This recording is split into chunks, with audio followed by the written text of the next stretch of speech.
திமுக வந்து கூட்டணி இல்லாமல் அவங்க ஜெயிச்சதே இல்லைன்னாக்கா அரசியல் அதுதான்.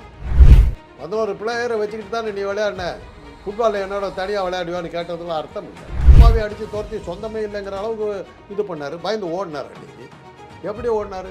ஜெயலலிதா கூப்பிட்டு அனுப்பிச்சாங்க, 11 மணிக்கு வாங்கினாங்க, 11 மணிக்கு போனார். 4 மணி வரலாம் அவர் பார்க்கவே இல்லை, தெரிஞ்சு போச்சு. ஆளுங்கட்சி நம்மளை ஒரு வழி பண்ணுது தெரிஞ்சது. அவங்க அப்பா கூப்பிட்டா இந்த வேலையெல்லாம் வச்சுக்காதான கட்சி கழிச்சிட்டாங்க. கட்சி ஆரம்பிச்சு பயத்து கடித்த வேற என்ன காரணம் இருக்கு? அப்படி நடிகர்கள் கட்சிக்கு வர்றதுக்கு, அரசியல் ஆரம்பிக்கிறதுக்கு காரணமே ஒவ்வொரு இதுலையுமே எப்போவுமே ஒரு கூட்டணி ஒன்று இருந்து தான் தீரும். தனியாக வந்து யாருமே ஜெயிக்க மாட்டாங்க. ஓட்டுகள் அதை தான் வந்து அந்த கூட்டணியை பிரித்து விடுறதுல தான் ஓட்டுகள் சேர்ந்துடும், அதில் தான் ஜெயிக்கலாங்கிறது ஆளுங்கட்சியாக இருக்கவங்களுடைய வேலையாகவே இருக்கும். அம்பேத்கர் தவிர்த்துட்டு அரசியல் பண்ண முடியுமா? அதான் ஒழிக்கிறது. அதை ஒழிக்கிறதுக்கு தான் அம்பேத்கருடைய பேரை ஒழிக்கிறதுக்கான ஆரம்பம் தான் இது. ஒழிச்சிட்டு அவங்க என்ன கொண்டு வர? அம்பேத்கர் பேரை சொல்லி ஓட்டு வரக்கூடாது.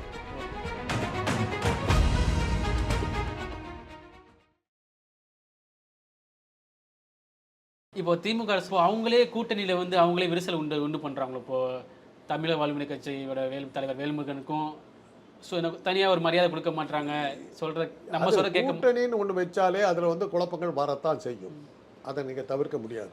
ஏன்னா அது பொது இடத்துக்கு வர வரையும் அப்போ தான் அவன் மரியாதை வரும். இப்போ கூட்டணியில் வந்து சலசலப்பே இல்லைன்னு வச்சுங்க, அந்த கூட்டணி செத்து போச்சுன்னு அர்த்தம்.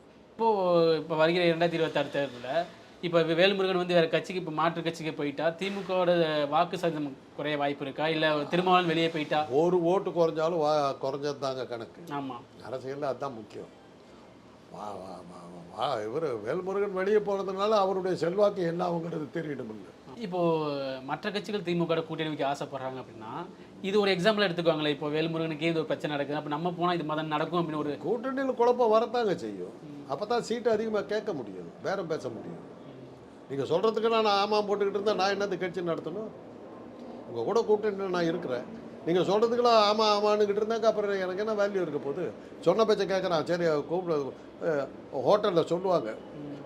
அது ஹோட்டலில் போய் சாப்பிட உட்காந்தோம்னா அந்த அவன் வந்து உட்கார்ற அந்த கஸ்டமருடைய பசி எப்படி இருக்கிறத பார்த்து அந்த சப்ளையர் ஒர்க் பண்ணுவார். வந்த உடனே என்னப்பா இருக்குது அப்படின்னு கேட்குறான்னு வச்சுங்க, அப்போயே சப்ளையர் ரெடி ஆகிக்குவார். இவன் கண்ணா அப்படின்னான்னு கேட்க போகிறான்னு தெரியும். இட்லி இருக்குது, இட்லிக்கு என்ன கொடுப்பீங்க? சாம்பார் உண்டு, சட்னி உண்டா? சட்னி கெட்டி சட்னி கொடுப்பீங்களா அப்படின்னாக்க நச்சு பிடிச்சாங்க. இவங்ககிட்ட ஜாக்கிரதையாக இருக்கும். அதே சமயத்தில் இன்னொரு எதாவது கொடுப்பா பசிக்குது, கீழே விழுந்த தோசை கூட எடுத்து கொடுக்கலாம். நீங்கள் அமைதியாக இருந்தீங்கன்னா அந்த பசிக்குதுன்னு வந்து அவசரத்துக்கு ஓடியாடுறாங்களா அந்த மாதிரி தான் ட்ரீட் பண்ணுவாங்க.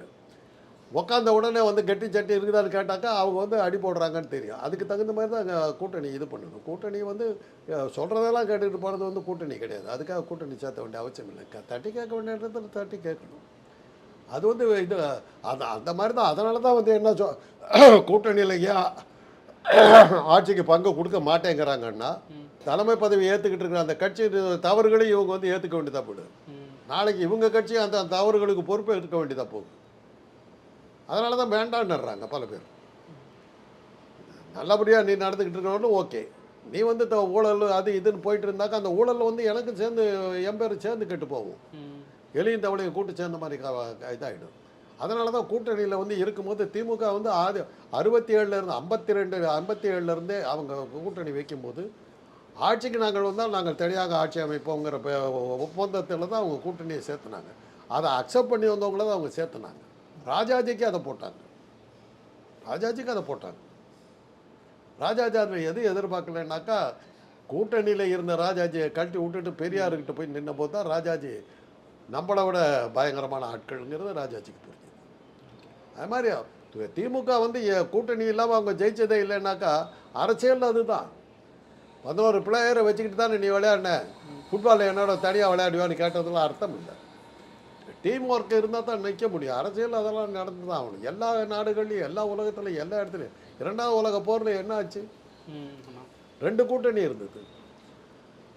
ஹிட்லர் முசோலினி ஹீரோயிட்டோ ஒரு பக்கம், சர்ச்சில் ட்ரூமன், அது அப்போ யார் இருந்தா அமெரிக்க ஜனாதிபதி ஸ்டாலின், இவங்கெல்லாம் ஒன்றா சேர்ந்தாங்க. கூட்டணி தான். ஃப்ரான்ஸு எல்லாமே ஒன்றா சேர்ந்தாங்க. ஒவ்வொரு இதுலேயுமே எப்போவுமே ஒரு கூட்டணி ஒன்று இருந்து தான் தீரும். தனியாக வந்து யாருமே ஜெயிக்க மாட்டாங்க. ஓட்டுகள் அதை தான் வந்து அந்த கூட்டணியை பிரித்து விடுறதுல தான் ஓட்டுகள் சிதறும், அதில் தான் ஜெயிக்கலாங்கிறது தான் ஆளுங்கட்சியாக இருக்கவங்களுடைய வேலையாகவே இருக்கும். ஆமாம். இப்போ வந்து பாஜகவினுடைய கூட்டணியை உடைக்கிறதுல வந்து திமுக நிச்சயமாக ஈடுபடும். பாஜக ஒருவேளை நல்லபடியான கூட்டணியை அமைச்சாலும் இது ஒன்று. பாஜக பொறுத்தவரை நமக்கு ஒன்றும் பிரச்சனையே இல்லை. தென்னாட்டை பொறுத்தவரையிலும் பாஜகங்கிற ஒரு கட்சி இல்லை. பாஜகன்னு பேர் அதே சொன்னாலே மாதிரி பாஜக திமுக கூட்டணி உடைக்க தானே பார்ப்பாங்க. ஆமாம், நிச்சயமாக பண்ணுவாங்க. இவ்வளோ செல்வாக்கை வச்சுக்கிட்டு அதை கூட செய்யலைன்னா அப்புறம் என்ன இருக்குது? அதுக்காக தான் அவங்க வந்து ரஜினிகாந்தை கிரியேட் பண்ணாங்க. ரஜினிகாந்த் புத்திசாலின்னு காட்டிவிட்டார். க்ளீனாக இது பண்ணி கழட்டிக்கிட்டு போயிட்டார். ஏன்னா அவருக்கு சில அனுபவங்கள் அவருக்கு இருக்குது. அதனால் அவர் தெரிஞ்சுக்கிட்டு அவர் போயிட்டார். சீனியர் மேனு மெச்சூரிட்டி எல்லாம் காட்டிக்கிட்டு போயிட்டார். விஜய்க்கு அதே பிரச்சனை தான். இவ்வளோ பெருசாக வளர்ந்துருக்காரு. ரஜினிகாந்துக்கு அடுத்து அப்படி பெரிய பவர்ஃபுல் ஸ்டாராக இருக்கிறாரு. அந்த செல்வாக்கை நம்ம பயன்படுத்துவோங்கிறதுனால தான் அவங்க அப்பா கட்சியை ஆரம்பித்தாருங்க, சந்திரசேகரன். அந்த கட்சியை கலைச்சிட்டு போறியா இல்லையான்னு சொல்லி கட்சியை கலைச்சார் அவர். அரசியலுக்கு வரதா இருந்தால் அன்றைக்கி வந்திருந்தாக்கா இன்றைக்கி 10 வருஷம் ஆயிருக்கும் அந்த கட்சி. ஒரு நேரம் காலம்லாம் இருக்கும்ல. அந்த அன்றைக்கி ஆரம்பிச்சிருந்தா இன்றைக்கி 10 வருஷம் ஆயிருக்கும்ல. பெரிய அரசியல் கட்சியாக வளர்ந்துருப்பாங்கல்ல. அவங்க அப்பாவே அடித்து துரத்தி சொந்தமே இல்லைங்கிற அளவுக்கு இது பண்ணார். பயந்து ஓடினார். அன்றைக்கி எப்படி ஓடினார்? ஜெயலலிதா கூப்பிட்டு அமிச்சாங்க. 11 மணிக்கு வாங்கினாங்க. 11 மணிக்கு போனார். 4 மணி வரலாம் அவர் பார்க்கவே இல்லை. தெரிஞ்சு போச்சு அவருக்கு.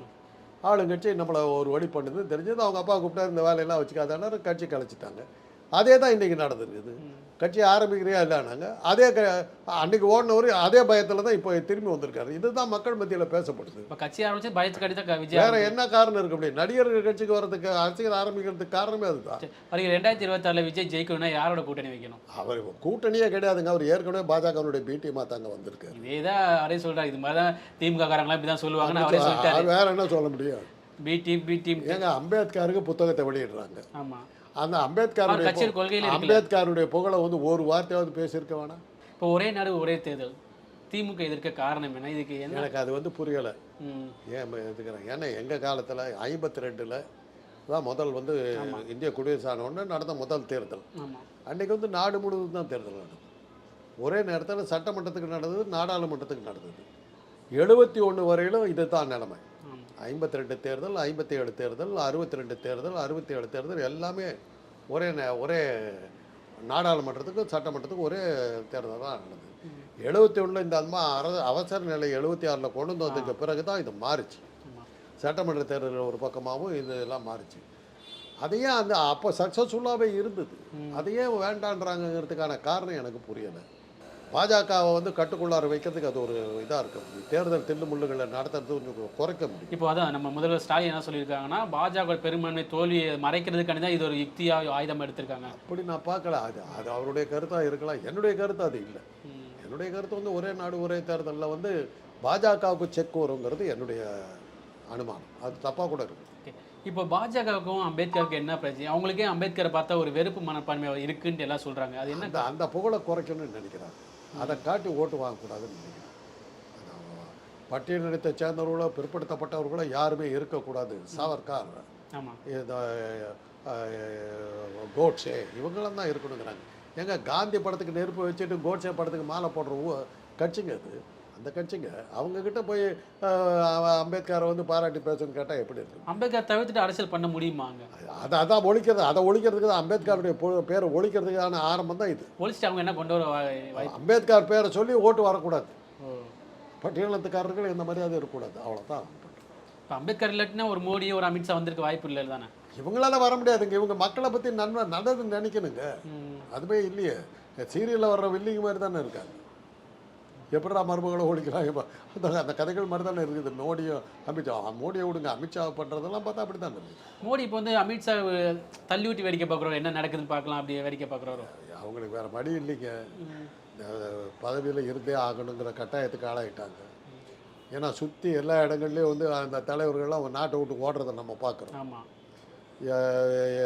ஒரு அரபு நாட்டு தலைவர் வந்து ஓடி அடைக்கலம் கேட்குறாரு, பங்களாதேஷ் ஓடி அடைக்கலம் கேட்குறாங்க, சிலோனில் ஓடி அடைக்கலம் கேட்குறாங்க. எல்லாம் சுற்றி ஓடி அடைக்கலம் அந்த நிலவரம் நமக்கும் வராதுங்கிறது என்ன இருக்குது? அந்த பயம் அவங்களுக்கு இருக்குது. அதனால தான் எப்படியாவது ஆட்சியில் இருக்க வேண்டிய கட்டாயத்தில் அவங்க இருக்கிறாங்க. ஆனால் அவங்க ஏற்கனவே அவங்க ஆட்களை எல்லாம் ஜெனிவா இந்த மாதிரி சுவிட்சர்லாண்ட்லாம் எல்லாம் அவங்க செட் பண்ணி வச்சுருக்குறாங்க. ஓடுறதுக்கு அவங்களுக்கு இடமெல்லாம் இருக்குது. அதனால் இருந்தாலும் பார்க்கலாம் அப்படிங்கிறதுக்காக அந்த மாதிரியான ஒரு கட்டாயத்தில் இருக்கிறாங்க. இன்னும் இந்தியாவை சுற்றி அத்தனை இடங்கள்லையும் வந்து தலைவர்கள் மக்களால் அடித்து துரத்தப்பட்டு விட்டார்கள். இங்கே அது நடக்காமல் இருந்துக்கிட்டு இருக்குது. என்றைக்குனாலும் அது நடக்கலாங்கிற ஒரு பயம் அவங்களுக்கு இருக்குது. அதுதான் அவங்க இந்த இதெல்லாம் செய்யறதுக்கு காரணம். அதுவாக தான் இருக்க முடியும். ஒருவேளை அம்பேத்கர் பேர் அவங்க சொல்லாமல் கடவுள் பேரை சொன்னனால தான் இப்போ எல்லா எலெக்ஷனும் ஜெயிச்சுட்டு வராங்களோ? கடவுள் கிடைக்கும் அவங்களுக்கு வந்து கடவுளுங்கிறது அமலாக்கத்துறையும் இதுதான்.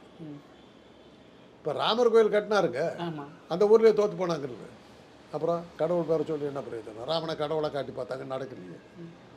இதே திசை திருப்ப காரணம் என்ன? ராகுல் காந்தி அந்த இதை மறைக்கிறதுக்கு இன்னொரு காரியம், ராகுல் காந்தியை தாக்கிட்டாரு. அதானி மேலே கேஸ் போட்டாங்க. அமெரிக்க அரசாங்கம் அதானியை கைது பண்ணிடுப்போங்கிற ஒரு பயம் வந்துருச்சு. அவங்கக்கிட்ட தான் இவங்க வேலை பார்க்குறாங்க. முதலாளியை காப்பாற்ற வேண்டிய கட்டாயத்தில் இருக்காங்க. அதை திசை திருப்பறதுக்காக தான் ஒவ்வொன்றா கொண்டுட்டு வந்துட்டு. ஓகே, ரொம்ப நன்றி சார். இவ்வளவு நேரம் பொறுமையாக எங்களுக்கு இன்றைய அரசியல் கலைஞர்களை பற்றி தெள்ள தெளிவாக எங்களுக்கு சொன்னதுக்கு ரொம்ப நன்றி.